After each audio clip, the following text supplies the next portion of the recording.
Hello and welcome to Audible Wisdom. I hope you enjoy your listening time. The book we're going to be discussing in this installment is Change Yourself. It's subtitled Mental Health Self-Training. Before we get into what this book is about, I'm going to tell you a story. The story is about Tracy, a 48-year-old salesman and still not married. He said in therapy, "I've been struggling all my life, but I've got nothing to show for it. I live in a shitty little apartment. All I do is go to work, drink, and snack. I'm worried about death. I'm worried about living.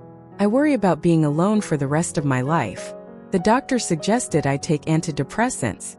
But what can I do about it? It won't change my life situation. The doctor said his health is also poor. He advised him to change his habits." Tracy smiled and said, "I'm living by these habits. I'm a stubborn, destructive person who's destined to live a miserable life alone." Then, Tracy painfully asked if people like him could ever change. The therapist he asked happened to be the author of this book, Joseph Luciani. He told Tracy, he's having all these problems because he's stuck in a chronic negative mindset. Negativity may seem unchangeable. It's a habitual mindset, and the root cause of it is insecurity. I'm sure you've met someone like that in your life. He seems very cold. He always keeps himself in a shell of loneliness.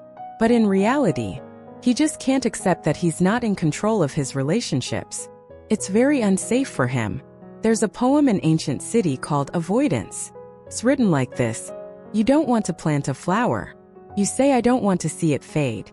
Yes, to avoid the end. You avoided the beginning." This is a lonely poem, is a reflection of insecurity, and it's a reflection of the negative avoidance of insecurity. But habitual thinking is just a habit. Can be difficult to correct, but if you find a way, can be corrected. The book we're talking about today, Change Yourself, is a summary of the author's experience in treating negative psychology. The author believes that we can eliminate the negativity in our lives. We can eliminate the boredom and despair in our lives through skillful self-talk. If we follow the methods of self-testing and training described in the book, you can correct the habits of mind that fill us with insecurity. The author of this book, Joseph Luciani, is an internationally recognized expert in psychological counseling and therapy, and an American psychologist with more than 30 years of clinical psychotherapy and counseling experience. The 5-step psychotherapy approach he develops in this book is specialized for most of the people who suffer from insecurity and helps people get rid of their negative psychology and get their life back.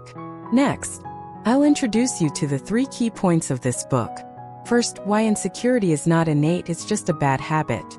Second, why trying to control your life completely does not give you a sense of security.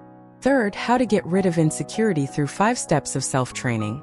Let's first dive into the first part, why insecurity is not natural but just a bad habit. First of all, let's be clear. Insecurity is not entirely bad. Just as being moderately nervous can help a speaker concentrate and perform better, insecurity in moderation is one of the driving forces behind people's struggles and development. But it's not enough. Once a person's internal insecurity becomes too much, it can lead to psychological problems. Here the author argues that no one is born insecure. Insecurity is gradually formed in later life. Some may argue differently, that some children from an early age show shyness, are afraid to try or are afraid of new things, while others don't. Doesn't this mean that insecurity is inborn? But it's important to be clear. Insecurity and personality tendencies are 2 different things. A predisposition is when you are genetically predisposed to a certain physical or mental trait. For example, some people are fat. Some people are introverted or extroverted. Some people are gifted in math. Some people are athletic, etc. These are all different personality traits. But insecurity is not one of them. And it doesn't mean that people with certain personality tendencies are predisposed to be insecure. It's like 2 people taking pictures with the same camera, but the pictures they take can be very different. The content of the photo depends on the focus, not the camera itself. So how does insecurity develop? Starts in our early years. It has to do with our understanding of our surroundings. Every child grows up with problems that are beyond their understanding. These problems can make them feel helpless or traumatized, which can lead to insecurity. For example, An emotionally sensitive boy is teased in class for being a mommy's boy. He may be afraid to show his emotions in front of others because of this. Thinking it's wrong to show emotion, he becomes emotionally apathetic. So insecurity is actually a common phenomenon in growing up. It can be said to be unavoidable, because every child can't have a perfect upbringing and will always face various problems. It's important to note, insecurity is actually a distorted perception of reality. If no intervention is taken, insecurity will gradually take root within the heart. It becomes part of the personality, affecting thinking and cognitive habits, negatively affecting life. Everyone faces new setbacks and difficulties in life, but driven by insecurity, people are more likely to compare current problems with those they couldn't cope with in the past, especially in childhood. This creates negative psychological feelings, affecting the judgment of facts. Let's take an example to illustrate this point. There is a student who has been obese since he was a child. When he was young, he was teased and taunted by his classmates more than once. This incident left a shadow in his heart. So when he grew up, he had a deep insecurity about his weight. When he was with his friends, whenever the topic of weight comes up, even if there was no malice, he was still very upset about it, which led to tension and eventually a bad breakup. The above example is only a relatively minor impact of insecurity on life. Some people can be so affected by insecurity that they are unable to live a normal life. For example, anxiety is one of the most typical habitual ways of thinking that is triggered by insecurity. Anxiety caused by insecurity is very different from our normal worrying mind. Anxiety constantly leads to negative assumptions. Worry, on the other hand, encourages us to think about solutions to our problems. For example, in the case of an illness, a worried person might think about going to the hospital tomorrow if he doesn't get better. The anxious person will constantly think about what to do if the situation is serious. They may even think that the problem is already serious. This difference suggests that people who are dominated by anxiety are unable to make objective judgments about problems. They constantly worry about the problem without taking action to solve it. Their worries are based on misperceptions and distortions of the facts. This makes the problem harder to solve, and they become more trapped in the cycle of anxiety. To summarize, insecurity is not something that is born, but rather something that develops later in life.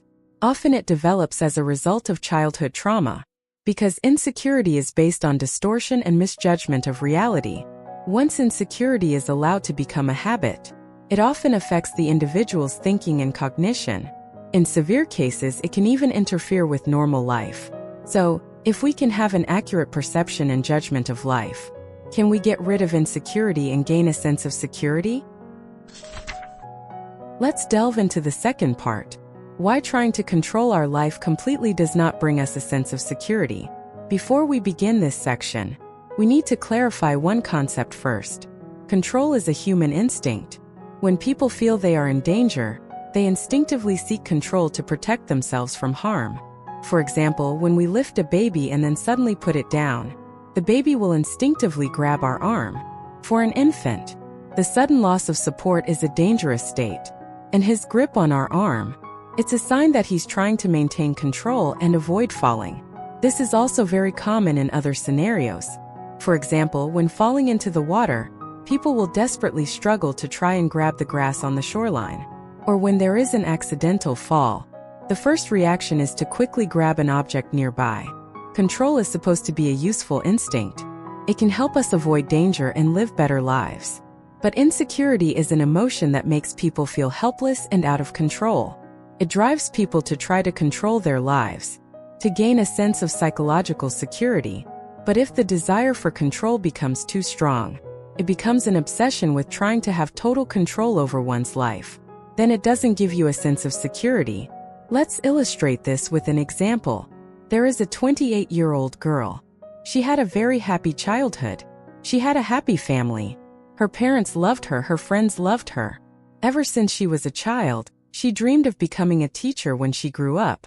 And now she's realized that dream. She's a famous elementary school teacher. On the surface, everything seems to be going well. But after she became a teacher, she felt great pressure and often felt anxious and uneasy. Why is that? It turned out that her father was very strict. During her childhood, she was required to excel in everything to get praise from her father.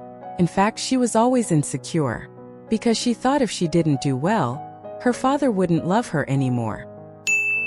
And even though her life went on to be a good one, she was traumatized as a child, so she tried to control people's love for her by being a good girl. It became an obsession and a way for her to feel safe.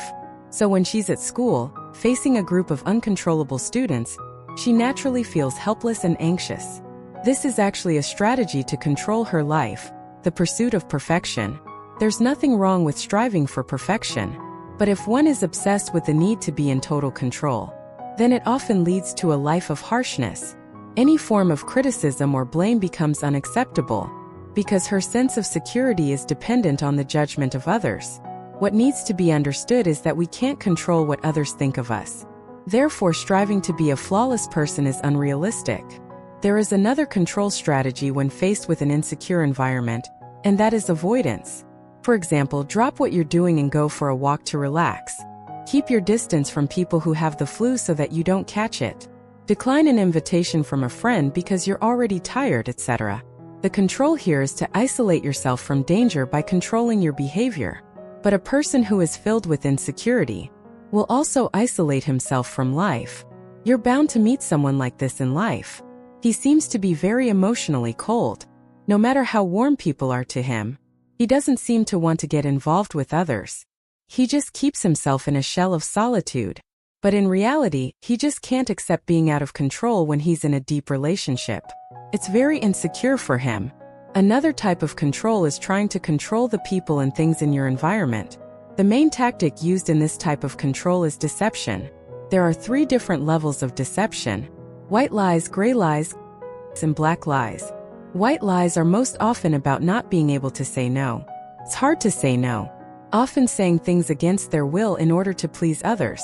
For example, a friend asks you to pick him up at the airport at 4 a.m. You don't want to say yes, but you do it to make him happy and to keep your friendship under control. The gray lie is to lie to get back because he has broken his trust. He believes that by lying he can cover up his mistakes and regain the trust of others. A black lie is a deliberate attempt to deceive. Either way, it's a sign of not being able to face life truthfully. Hijacked by insecurity, trying to maintain control of life. Well, the above is the second key point of the book for you. Insecurity makes people want to control life. But life is not in control. Trying to control life in order to gain psychological security is not the right way. So what is the right way? Let's talk about the third main point: how to get rid of insecurity through 5-step self-training. The 5-step psychotherapy method is also known as the self-talk method. It's a clinically proven self-training method. It's a method of self-talk so that everyone can find their own psychological problems and to treat the symptoms and repair these psychological problems, including anxiety, depression, boredom, despair, chronic fatigue, and other emotions. Since we are treating the symptoms, the first thing we need to do is, of course, to find the right symptoms. That is to say, we must learn to recognize whether there are insecurities in our own psyche and learn to evaluate them correctly. When it comes to insecurity, we probably all feel it at one time or another. How to recognize something so abstract? The method of self-talk will help you find insecurities. The specific traces in your life are your own language habits. For example, a person who frequently uses must or should sentences often tends to get caught up in the pursuit of perfection, constantly worrying about what will happen if what, then what. I can't do this, I can't do that. Such a person may become avoidant. They often hesitate to make phone calls. What if he or she is still angry? Or they may feel guilty and worry too much about other people's judgment. These language habits reveal that you are an insecure person. Learning to recognize the hidden insecurities in your head is just the first step in self-training. The next step is to divide yourself into 2. You need to differentiate between the healthy mindset and the insecure, negative mindset. Simply put, you need to distinguish which thoughts in your head are based on facts and which thoughts are purely your imagination. Because healthy thoughts tend to be based on facts, whereas hypothetical thoughts tend to lead to negative feelings. Let's say you're a basketball player. In a recent game, you couldn't get a shot off. So you think you don't know how to play basketball and you want to quit the team. Can't you see what's wrong with that? In fact, you're not thinking about what you think. You're just reacting to the fear that you can't shoot. You think you can't shoot. That's your hypothesis, of course, because you just can't shoot in recent games. And then you listen to the assumption that you couldn't shoot, and you make the decision to quit the team. This is a slightly more extreme example. But in life, when we're in a difficult situation and we're struggling, or we're very emotional, it's hard to know if we're reacting based on assumptions or facts. And what's more, if you treat your hypotheses as facts, your hypothesis can actually become a fact. This is what is often referred to in psychology as a self-fulfilling prophecy. In a nutshell, feelings, second-guessing, and predictions of what's not going to happen are not facts. Self-talk has taught us that healthy thinking is a choice you make. Then when you realize that your insecurities are shaping your thoughts, you can avoid reacting in the wrong way. Now, let's summarize the main points of this book and offer some encouragement. Change yourself. Psychological self-training for mental health provides a scientifically proven 5-step therapy method to help us identify and eliminate negative psychology, building confidence and inner peace. We have learned how to identify negative self-talk and replace it with positive self-talk. Use reality testing to objectively assess our worries. Employ relaxation and stress relief techniques to alleviate stress, and build a strong support system. The importance of this book lies in the fact that it is not just a psychological therapy method, but a change in attitude towards life.